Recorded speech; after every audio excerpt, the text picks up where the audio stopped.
ओम नमः शिवाय। सभी भक्तों को जय श्री राम। अभी मेरे पास एक साधक आए थे गुजरात से, और वो मेरे पास आए। उन्होंने कहा कि गुरुजी, मैं बहुत लंबे समय से भगवान की भक्ति कर रहा हूँ, और मैं लोगों के यहाँ कथा कीर्तन भी करने जाता हूँ। जाते से ब्राह्मण थे तो, लेकिन मुझे कोई भी चीज़ आज तक अनुभव नहीं हो पाते। थोड़े बहुत अनुभव होते हैं, लेकिन मुझे कभी किसी प्रकार की कोई सिद्धि प्राप्त नहीं हो पाई। और मैं लंबे समय से, बहुत लंबे समय से श्री हनुमान जी की भक्ति कर रहा हूँ, लंबे समय से। इससे कुछ सवाल जवाब किए तो कुछ नेगेटिव पॉइंट उसके पास निकल कर आए। तो मैंने अक्सर देखा कि ये तो नेगेटिव पॉइंट तो बहुत सारे साधकों के साथ होते हैं।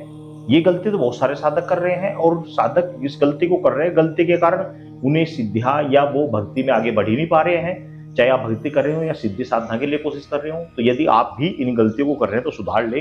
वो गलती कौन कौन सी है? आपको पूजा भक्ति करते, जो आप पूजा भक्ति करते हैं, तो उसमें कुछ चीजों का विशेष ध्यान रखना चाहिए। कुछ चीजें ऐसी हैं जो अपनी किसी को नहीं देनी चाहिए। वो विशेषकर क्या क्या चीजें होती हैं, वेरी इंपॉर्टेंट विषय है। जरा ध्यान से इस बात को सभी साधक ध्यान से समझ लें। तो वो उस पे नंबर 1 पे आता है कि आप जिस माला से जाप करते हैं। पहली बात देखो, मैंने माला पहनी हुई है। पहनने वाली माला अलग होती है, जाप वाली अलग होती है। ये पहनने वाली माला है, जाप वाली अलग होती है, पहनने वाली अलग होती है। तो जिस माला से आप जाप कर रहे हैं, वह माला भूल कर भी दूसरे साधक को नहीं देनी चाहिए। जाप करने के लिए इस चीज का विशेष ध्यान रखें। कारण कि मान लिया ये मेरी माला है, और मैं इस माला पर हनुमान जी के मंत्रों का जाप कर रहा हूं, और बाई चांस मैंने दूसरों को दे दिया, उसने किसी ऐसी शक्ति का जाप किया जो कि हनुमान जी से विपरीत है, जो उनके साथ तालमेल नहीं खाती। तो ऐसी स्थिति में क्या होगा? आपका जाप निष्फल हो जाएगा, आपका जाप खंडित हो जाएगा।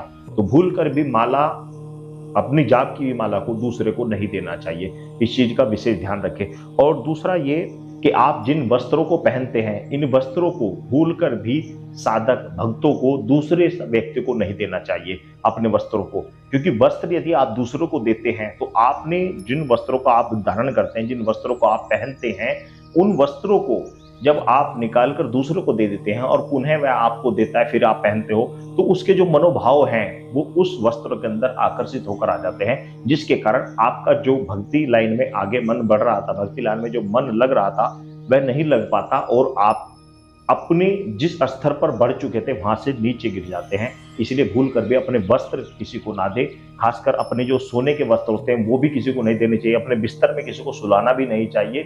ये साधकों के लिए विशेष खासकर नियम होते हैं। और तीसरा होता है आसन। आसन, ये जो आसन होता है, इस आसन का विशेष बहुत बड़ा महत्व होता है। कुशा आसन पर हमेशा साधना करनी चाहिए। कुशासन नहीं मिल रहा है तो कंबल का आसन ले लेनी चाहिए, लेकिन कभी भी भूल कर भी अपने आसन पर दूसरे व्यक्ति को साधना नहीं करने देनी चाहिए। आपने अपने आसन पर खुद पूजा करनी है, उस आसन पर दूसरे को पूजा नहीं करने देनी। उस आसन को इकट्ठा कर कर अलग रख देना चाहिए।